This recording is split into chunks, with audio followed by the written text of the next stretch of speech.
So, thanks to Sarah Barnard and the BFI, just back from a screening of The Red Shoes. Now, you might think, wait, didn't that come out in 1948? Yes, it did. But this is part of the 75th anniversary of the film. 75 years. How frigging crazy is that, right?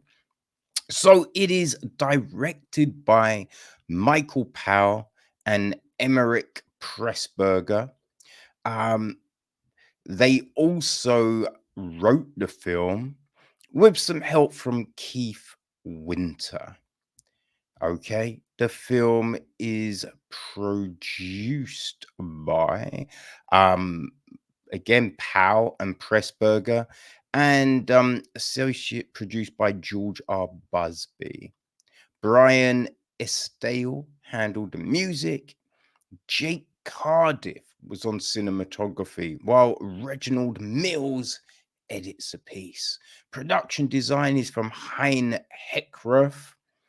Arthur Lawson is art direction. Costume design again is Hein Heckworth.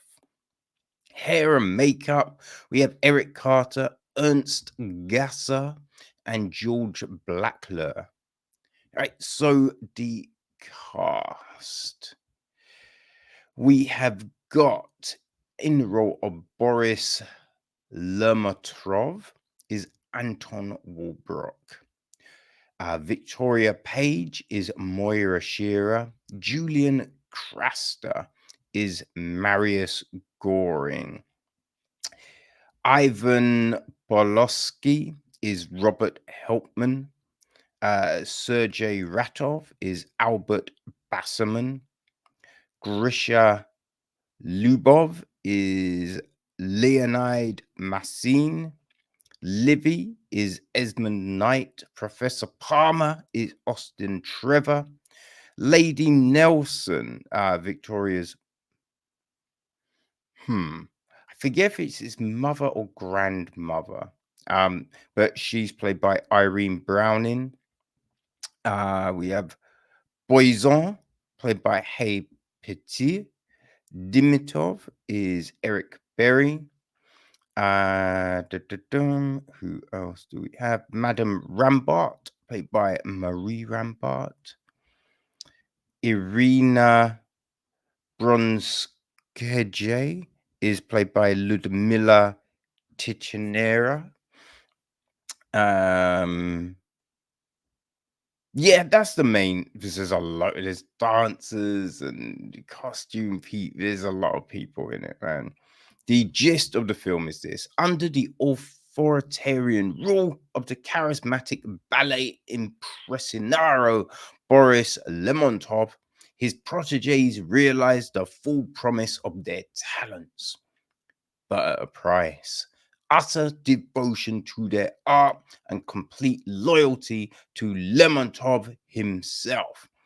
Under his near obsessive guidance, young ballerina Victoria Page is poised for superstardom, but earns Lermontov's scorn when she falls in love with Julian Castor, composer of The Red Shoes and Ballet Lermontov is staging to showcase her talents. Vicky leaves the company and marries Craster, but still finds herself torn between Lermontov's demands and those of her heart. So yeah, that is the film. Now, this is also based on a Hans Christian Andersen fairy tale, which I had completely forgotten about. You know, it's only when it's brought up in the film that it's like, oh yeah, I recall that one.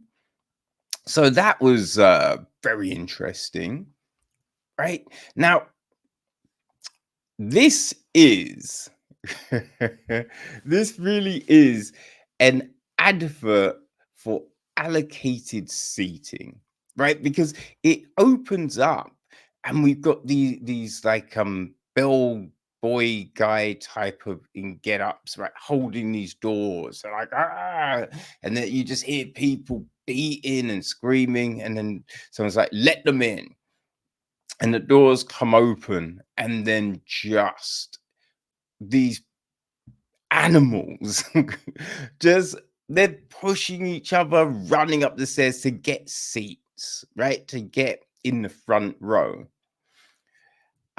which is yeah, crazy. So I mean, it's elevated seating, so they're up high, like in the you know, the circle, as it were. But yeah, they're fighting to see, and so they're watching this ballet. And there's some people that are there for the dancing, some people there for the music, right? Because their lecturer, Dr. Palmer, has supposedly scored this music.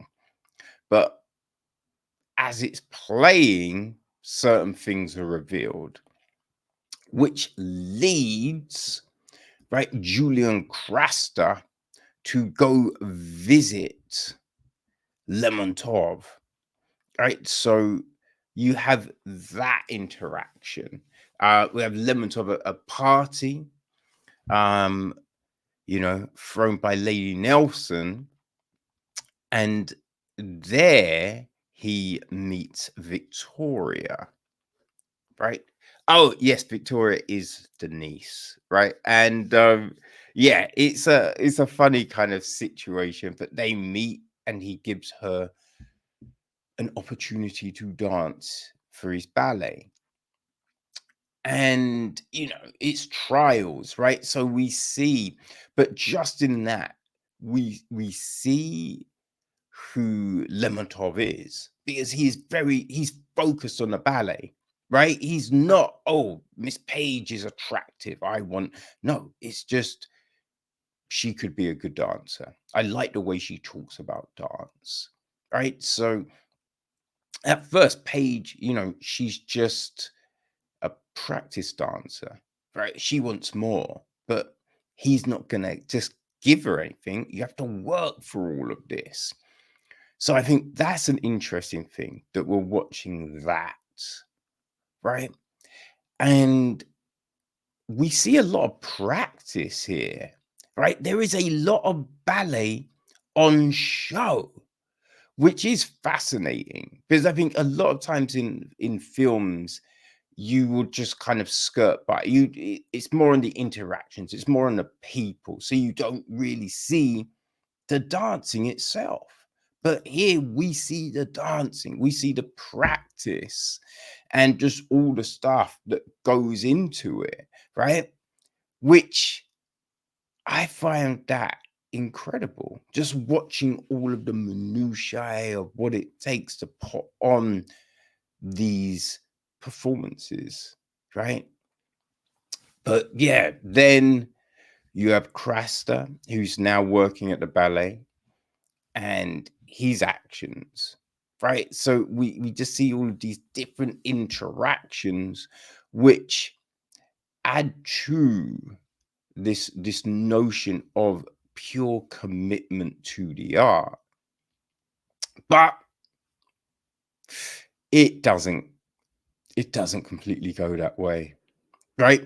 And you know what I mean, it's not like these people don't know, because the previous lead dancer, right, Irina Boronskaya, right, she gets married and then she's gone.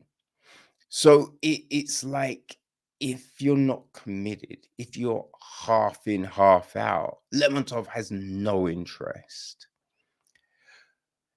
What we see with all of this, I think it's this fascinating way of storytelling, because this film was made in 48. 48. And we get this very rich story,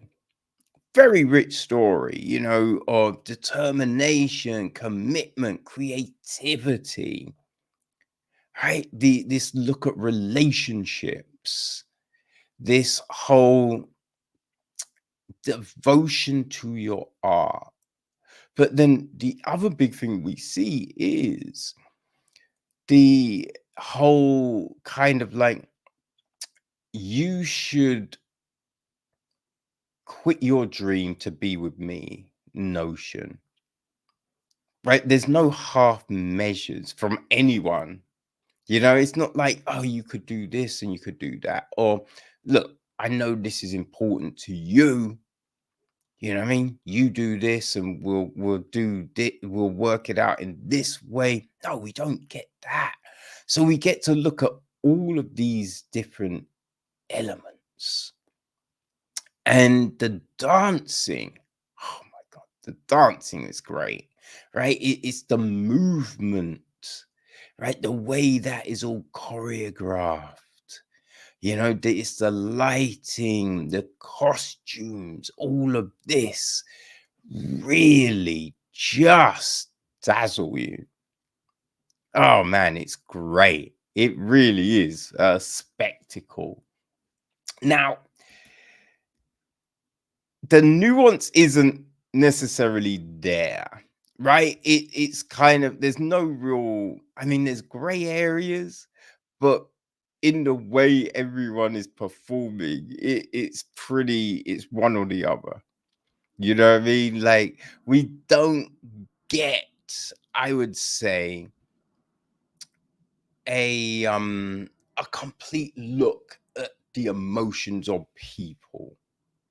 It is a very, which, we got in back in the day, like performative, right? Rather than showing real emotions, it's like, oh my God, you know what I mean? Like, it's just a little over the top, right?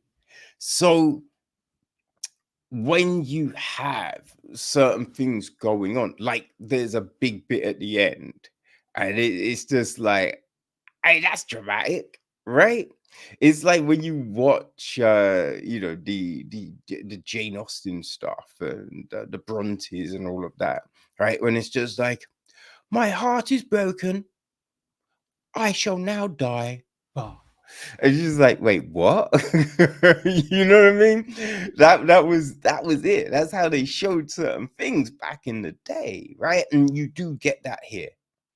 You get that here. Sometimes the conversation, although we get some poignant things that are said, there are conversations that don't necessarily flow as a normal conversation would. You know what I mean? Or people are projecting, right? They're orchestrating the voice, right? Rather than talking to the person. It's just like, oh, right? So we do get some of that. But this film was made in 1948, right? 1948. It's crazy. It's crazy. So when you understand that, you know what I mean? Take all of these things into consideration. The Red Shoes still stands up. It's still an impressive piece of cinema. 2 hours and 15 minutes, people. 2 hours and 15 minutes. But it didn't feel crazy long. It was very engrossing. Very engrossing indeed. So it will be hitting cinemas from the 8th of December.